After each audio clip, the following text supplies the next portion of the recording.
একটা বিখ্যাত উক্তি অনেকেই আপনারা শুনে থাকবেন, আর যদি না শুনে থাকেন তাহলে আমি আবার এখন উচ্চারণ করছি। সেটা কি?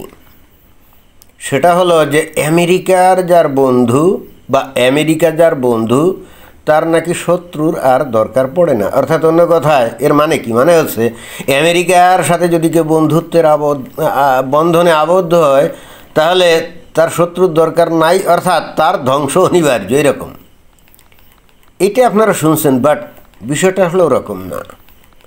এটা হলে নির্ভর করে কে আমেরিকার সাথে দোস্তালি মানে বন্ধুত্ব করছে, অর্থাৎ যারা তার সাথে বন্ধুত্ব করবে তার উপরে নির্ভর করে। কেন কথাটা বললাম? কারণ বিষয়টা এখন বাংলাদেশের জন্য অত্যন্ত প্রাসঙ্গিক হয়ে গেছে, বিশেষ করে ওই টেকনাফে আরাকান আর্মিদের জন্যে এই যে মানবিক করিডোর খোলার বিষয় নিয়ে এখন তো একেবারে তুলকালাম কাণ্ড, তাই না?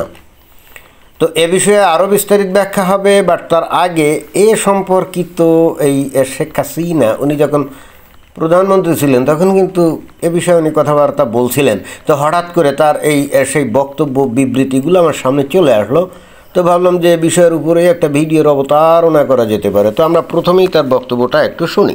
কোন এক সাদা চামড়ারই প্রস্তাব বাংলাদেশেরও একটা অংশ নিয়ে, তারপরে চিটাগাং, মিয়ানমার, এখানে একটা খ্রিস্টান স্টেট বানাবে। ক্ষমতায় যখন উনি ছিলেন এই কথাগুলো কিন্তু উনি বলেছিলেন, এগুলো কিন্তু আমরা জানি। বে অফ বেঙ্গলে একটা ঘাঁটি করবে। আমি একই জবাব দিচ্ছি, স্পষ্ট যে আমি বঙ্গবন্ধু শেখ মুজিবের মেয়ে। আমরা যুদ্ধ করে বিজয় অর্জন করে দেশ স্বাধীন করে দেশের অংশ ভাড়া দিয়ে বা কারো হাতে তুলে দিয়ে আমি ক্ষমতায় যেতে চাই না, আমার ক্ষমতার দরকার নেই। তো ওনার বক্তব্যে পরিষ্কারভাবে ফুটে উঠলো সাদা চামড়ার কোনো একজন ব্যক্তি তাকে প্রস্তাব করেছিলেন যে বঙ্গোপসাগরে একটা ঘাঁটির জায়গা করে দিলে, বিশেষ করে যে সেই সেন্ট মার্টিন, তাই না? তো এটা করে দিলে তাহলে তার ক্ষমতা পাকাপোক্ত থাকবে চিরকাল, অর্থাৎ আমৃত্যু। কিন্তু উনি সেটা অত্যন্ত দৃঢ়তার সঙ্গে প্রত্যাখ্যান করছিলেন। প্রশ্ন হচ্ছে যে উনি কোনো দেশের নাম বলেন নাই, তাহলে কারা এই ঘাঁটি এখানে স্থাপন করতে চাইছিল? এটা কিন্তু খুব ইজিলি বোঝা যায়। মানে এটার জন্য আপনাকে বিশাল সমাজবিজ্ঞানী হতে হবে, রাষ্ট্রবিজ্ঞানী হতে হবে, বা বিশাল রকেট সায়েন্টিস্ট হতে হবে। বিষয়টা এরকম না। কারণ পৃথিবীতে কোন দেশ বিভিন্ন জায়গায় ঘাঁটি মাটি গাড়ে? কোন দেশের ঘাঁটি আছে শত পৃথিবীর বিভিন্ন দেশে? আমরা তো জানি দেশটা হলো মার্কিন যুক্তরাষ্ট্র, তাই না? তাদেরই ঘাঁটি সারা দুনিয়ার বিভিন্ন দেশে আছে। এছাড়া অন্য কোনো দেশের কিন্তু এই ধরনের কোনো ঘাঁটি মাটি তেমন নেই। তবে সাম্প্রতিককালে এই যে চায়না, এরাও নাকি বিভিন্ন জায়গায় ঘাঁটি মাটি তারা গাড়ার চেষ্টা করছে। এমনকি ব্রিটেনেরও ঘাঁটি আছে, তারপরে ফ্রান্সেরও ঘাঁটি আছে, এমনকি ভারত, তাদেরও নাকি ছোটোখাটো ঘাঁটি এখানে ওখানে আছে। বাট এইখানে যাদের কথা বলা হচ্ছে যে এই ঘাঁটি দেয়া না দেওয়ার উপরে তার ক্ষমতা নির্ভর করে, তাহলে এটা যে 100% মার্কিন যুক্তরাষ্ট্রকে উনি নির্দেশ করছেন এতে কিন্তু কোনো সন্দেহ নাই।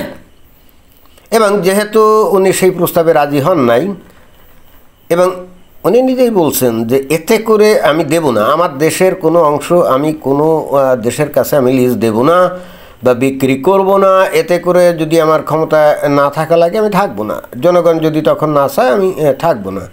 গুড। এবং বাস্তবে ঘটছেও তাই, তাই না? উনি ঘাঁটির জন্য জায়গা দেন নাই এবং সেই হেতু জনগণও তাকে চায় নাই। জনগণ তাকে গণঅভ্যুত্থান ঘটিয়ে ক্ষমতা থেকে হটিয়ে দিয়েছে। তাহলে আমরা কি এটা বুঝতে পারি যে যারা নাকি গণঅভ্যুত্থান ঘটিয়েছে তারা বস্তুত আমেরিকাকে এই ধরনের সুযোগ সুবিধা দিবে বলে যে কোনোভাবে হোক একটা গোপন চুক্তি করে ক্ষমতায় বসে পড়ছে? এটা কি বোঝা যায়? এটা কি বলা যায়? অন্তত শেখ হাসিনার কথা থেকে তো সেটাই মনে হচ্ছে, তাই না? কারণ শেখ হাসিনা যে বক্তব্যগুলো দিচ্ছেন এই বক্তব্যগুলো যে এখন আস্তে আস্তে আমরা বাস্তবে দেখতে পাচ্ছি, সেটা তো নিশ্চয়ই আর এখন আর তথ্য প্রমাণ দেওয়ার দরকার নেই। অলরেডি ওই যে জাতিসংঘের গুতেরেস যখন ওই যে কক্সবাজার টেকনাফে গিয়ে একেবারে মানজা মেরে, তাও নাকি একদিন রোজা রেখে ওই যে 1 লক্ষ রোহিঙ্গাদের সাথে উনি কী করলেন? ইফতার করলেন। আর উনি প্রস্তাব করলেন যে এখানে একটা মানবিক করিডোর দিতে হবে, তাই না? কাদের জন্যে? জাতিসংঘের জন্যে। তো জাতিসংঘের জন্য করিডোর দিলে ওখানে কান টানলে মাথা আসে, তাই না? আমেরিকা চলে আসবে, আর একবার আমেরিকা ঢুকে যদি ওখানে পড়ে প্রথমে চাল ডাল আটা তেল লবণ নুন হয়তো কিছু মানবিক সাহায্যের নামে হয়তো দিবে টিবে, এরপরে এই চাল ডাল আটা তেল নুনের বস্তার মধ্যে কী আসবে এইটা কে জানে। অলরেডি বাংলাদেশে এ ধরনের অনেক ঘটনা যে ঘটে গেছে, কারণ ওই যে কিছু কাল আগে আমরা শুনছিলাম না, পাকিস্তান থেকে নাকি জাহাজ আসছিল কয়েকটা, একবার একটা তো আসছিল, তারপরে এটা নাকি চেক মেক হয় নাই, পরে বলা হলো তার মধ্যে পেঁয়াজ আসছে, চাল আসছে, হ্যান আসছে, ত্যান আসছে, কে জানে, বাট আবার বলা হলো ওগুলোকে চেক করা হবে না। আরে ভাই, পেঁয়াজ আসবে, চাল আসবে, তা চেক করা হবে না কেন? আর পৃথিবীতে এই ধরনের কোনো বিধান কোনো এয়ারপোর্টই নেই। যে কোনো এয়ারপোর্টে কোনো মাল যখন ঢুকবে বাধ্যতামূলক সেটাকে চেক করতে হবে, ইন্সপেকশন করতে হবে, এটাই নিয়ম। Or Bangladesh is the first country যারা নাকি বললো এগুলো চেক টেক হবে না।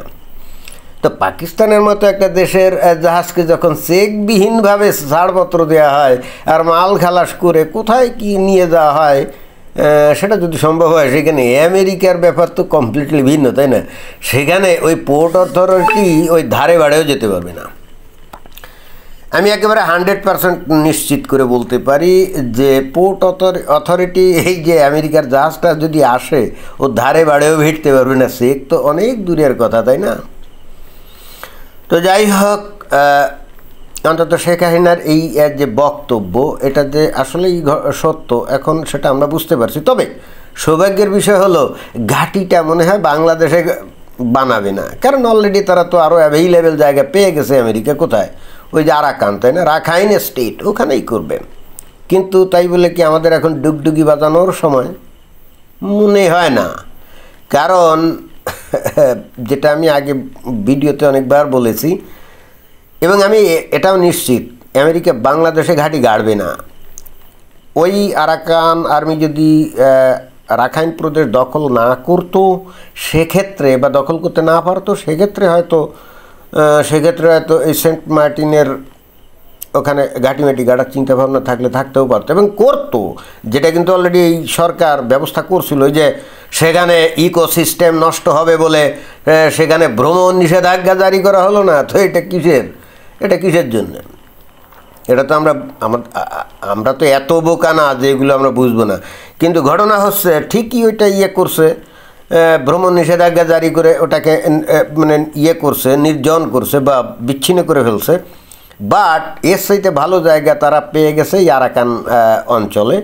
আরাকান আর্মিরা দখল করে নিয়েছে, আর ওরা হলো বুদ্ধিস্ট, আর বাংলাদেশের মানুষ হলো মমিন মুসলমান, যারা মজ্জাগতভাবে ধর্মীয় কারণে এই আমেরিকার লোকজনদেরকে কি ঘৃণা করে, তাই না? তো বাংলাদেশের যে কোনো জায়গায় আমেরিকা ঘাঁটি করলে সেটা তাদের জন্য একটা ঝামেলা। প্রতিনিয়ত নানা রকম সন্ত্রাসী হামলার হুমকি টুমকি এগুলো আছে, বহুত ঝামেলা। এর থেকে ওই আরাকানে ঘাঁটি গাড়া এটা নিরাপদ। এদিক দিয়ে বাংলাদেশ অনেকটা বেঁচে গেছে। বাট প্রশ্ন হচ্ছে যে বাংলাদেশের বেস যখন ব্যবহার করা হবে এবং অতঃপর একটা পর্যায়ে রাখাইন অঞ্চলে অর্থাৎ রাখাইন স্টেট যদি মায়ানমার ওই বুদ্ধিস্টরা ওখানে তৈরি করে, এবং একই সঙ্গে এর ওই যে উত্তর অঞ্চলে যে মিজোরাম অঞ্চলের রাতে যে কুকি ল্যান্ড আছে, ওটা তো খ্রিস্টান অধ্যুষিত, কুকিরা কিন্তু খ্রিস্টান। তো ওখানে যদি একটা খ্রিস্টান রাষ্ট্র গঠন করে সেক্ষেত্রে ভারতের উপরে প্রেশার পড়বে, এবং আমার মনে হয় যে এইখানে এসেই আমেরিকার সাথে ভারতের একটা টানাপোড়েন শুরু হবে। আমি জানি না এটা ঠিক কীভাবে ভারত ম্যানেজ করবে, আমি এখনও ঠিক জানি না। এবং এইটা যদি ম্যানেজ করতে হয় তাহলে ভারত একটা কাজ করবে, এখানে আমেরিকার সাথে কিন্তু ভারত তখন একটা কন্ট্রাক্টে যাবে।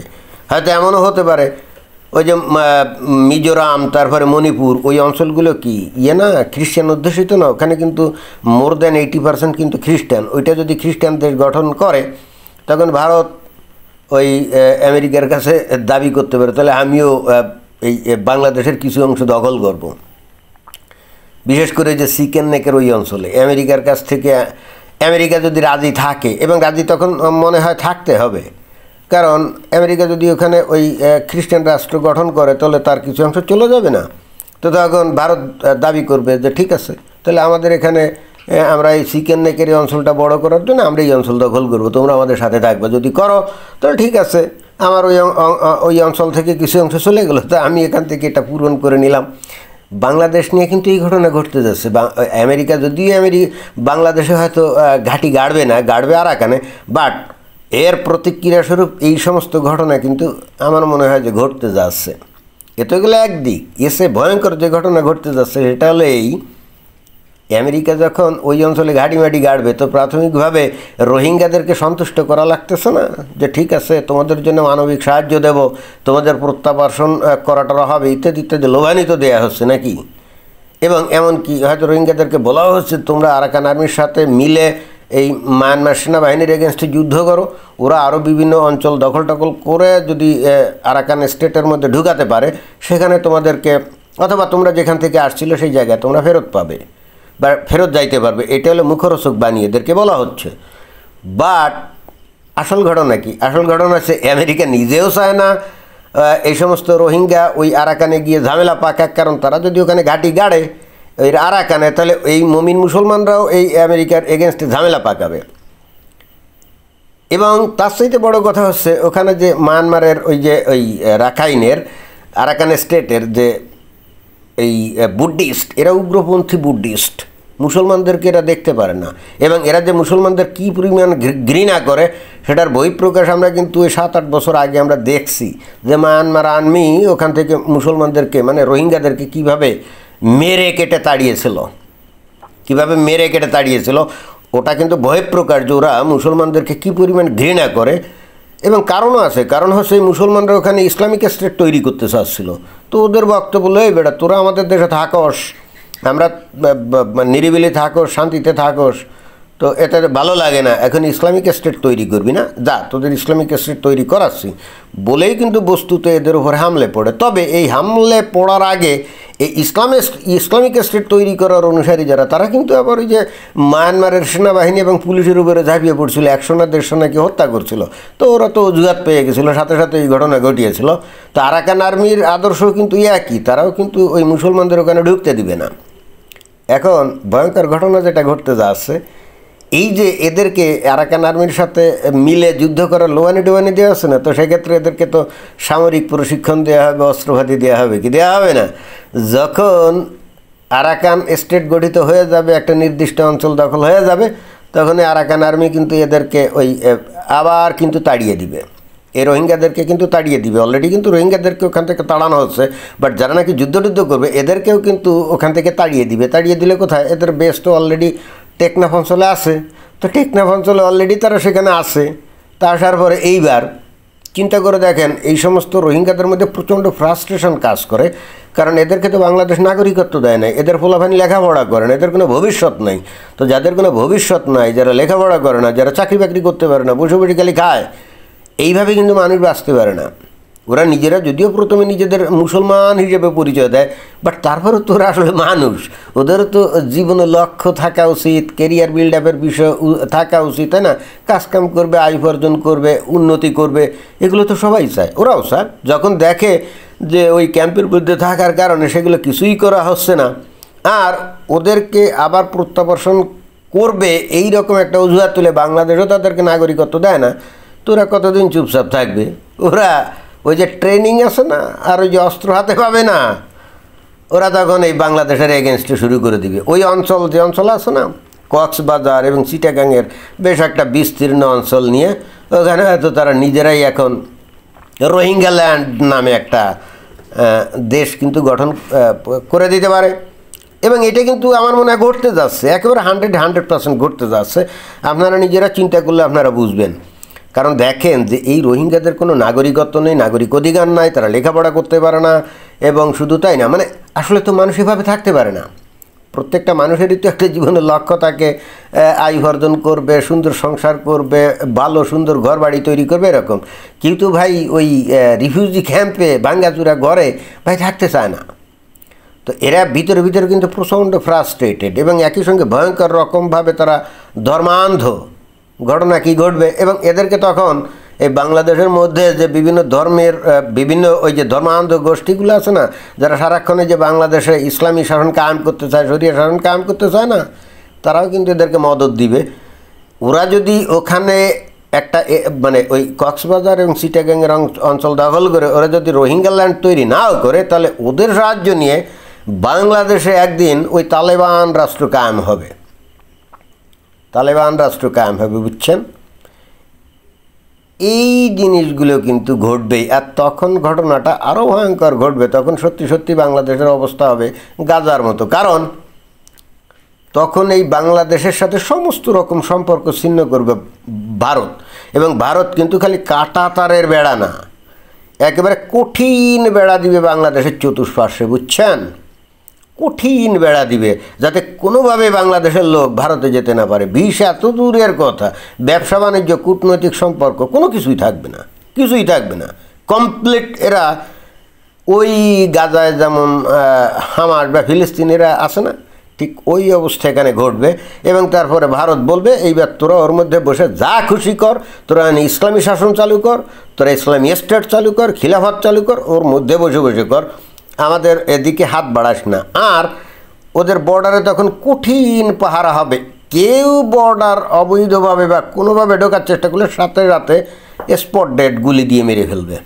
এই ঘটনাগুলো কিন্তু আগামী 5-7-10 বছরের মধ্যেই কিন্তু ঘটতে যাচ্ছে। যদি এই যে তথাকথিত করিডোর এর এই ঘটনা যদি সত্য হয়, তাহলে কিন্তু এই জিনিসগুলো কিন্তু সত্য, মানে ঘটতে যাচ্ছে। শেখ হাসিনা সম্ভবত এই বিষয়গুলো অনেক আগেই বুঝতে পারছিলেন যে আসলে ঘটনা তো এইরকমই ঘটতে যাচ্ছে বা ঘটতে পারে। ওই জন্যে উনি দৃঢ়তার সাথে এই আমেরিকার প্রস্তাব উনি ফিরিয়ে দিয়েছিলেন। তবে হ্যাঁ, ওই যে একটা কথা বলছিলাম না, যে আমেরিকার সাথে কে বন্ধুত্ব করছে আসলে তার উপরে নির্ভর করে তারা আসলে ধ্বংস হবে না তাদের উন্নতি হবে।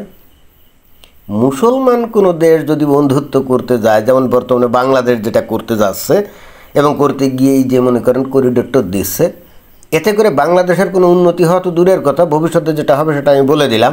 এবং এই একই ঘটনা কিন্তু ঘটছে আফগানিস্তানে, একই ঘটনা ঘটছে ইরাকে, একই ঘটনা ঘটছে সিরিয়াতে, লিবিয়াতে, বিভিন্ন জায়গায় একই ঘটনা ঘটছে।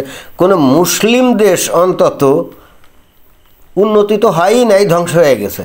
এটা কিন্তু উদাহরণ না, এটা কিন্তু উদাহরণ না। একই সঙ্গে এই আমেরিকার সাথে দোস্তালি করে কি কোরিয়া উন্নত দেশ হয়ে গেছে না? জাপান অর্থনৈতিক পরাশক্তি হয়ে গেছে না? সিঙ্গাপুর, তাইওয়ান কি অর্থনৈতিক পরাশক্তি হয়ে গেছে না? তো তফাৎটা কোথায়? তফাৎটা হলো ওরা তো মুসলিম দেশ না, ওরা তো মুসলিম দেশ না। আমেরিকার কথা হচ্ছে আমি তোমাদেরকে সাহায্য করব, সহযোগিতা করব, সব কিছু করব, বাট আমাদের কালচার, আমাদের গণতন্ত্র, আমাদের বাক স্বাধীনতা এবং আমাদের যে কালচারাল ভ্যালুগুলো আছে সেগুলোও তোমাকে গ্রহণ করতে হবে, তাহলে তুমি আমাদের সমস্ত রকম সাহায্য সহযোগিতা পাইবা।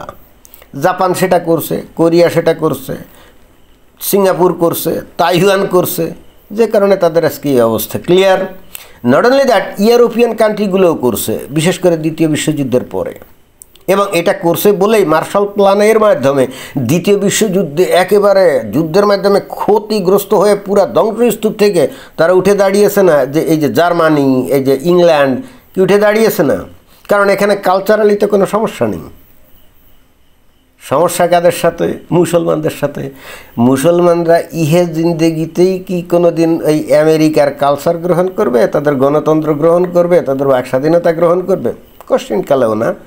তখন আমেরিকা কি করবে? এই বেড়া, আমরা তোদের সাহায্য করব, সব কিছু করব, আর তোরা কালচার গ্রহণ করবি না, উল্টে তোদের ধর্মীয় আদর্শ দিয়ে আমাদের ধ্বংস কামনা করবি এবং সময় সুযোগ পাইলে সন্ত্রাসী হামলা করবি, আত্মঘাতী হামলা করবি।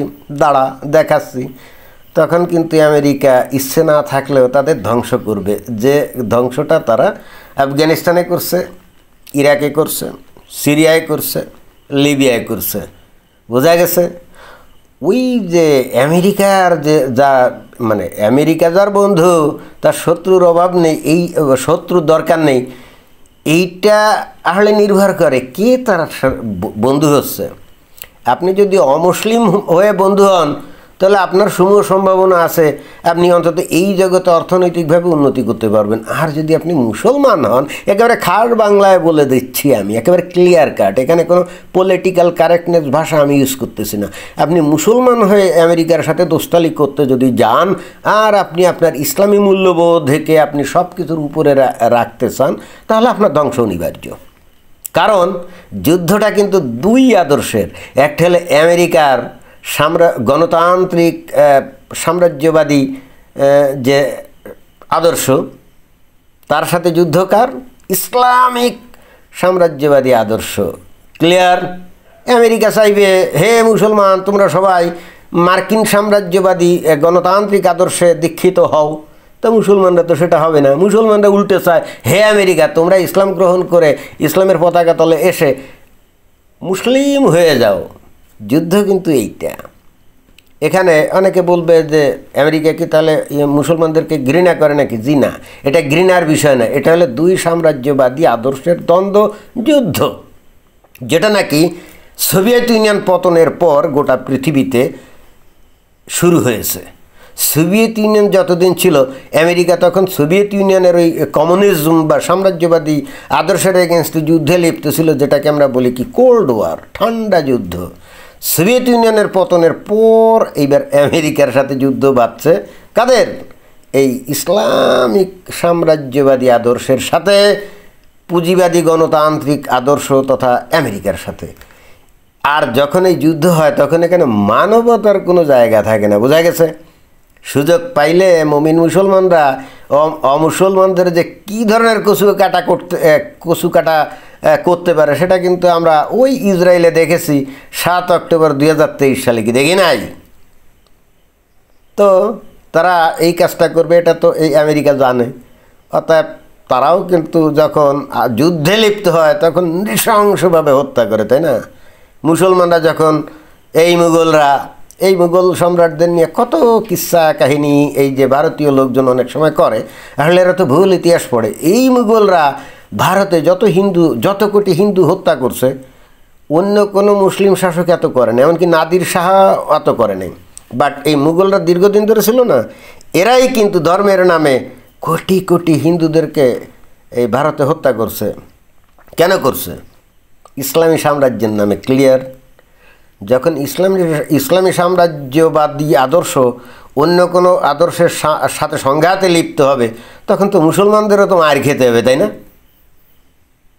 এই যে গাজার যুদ্ধ, এটাও কিন্তু তাই।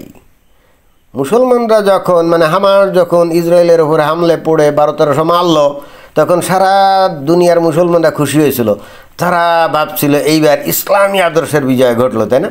যে পাল্টা মার খাওয়া শুরু করলো, তখন এই সারা দুনিয়ার মুসলমানরা মেরে ফেললো, কেটে ফেললো, ভিকটিম গেম খেলা শুরু করলো। এই ভিকটিম গেম এরা যুগের পর যুগ খেলে অনেক সুবিধা করছে।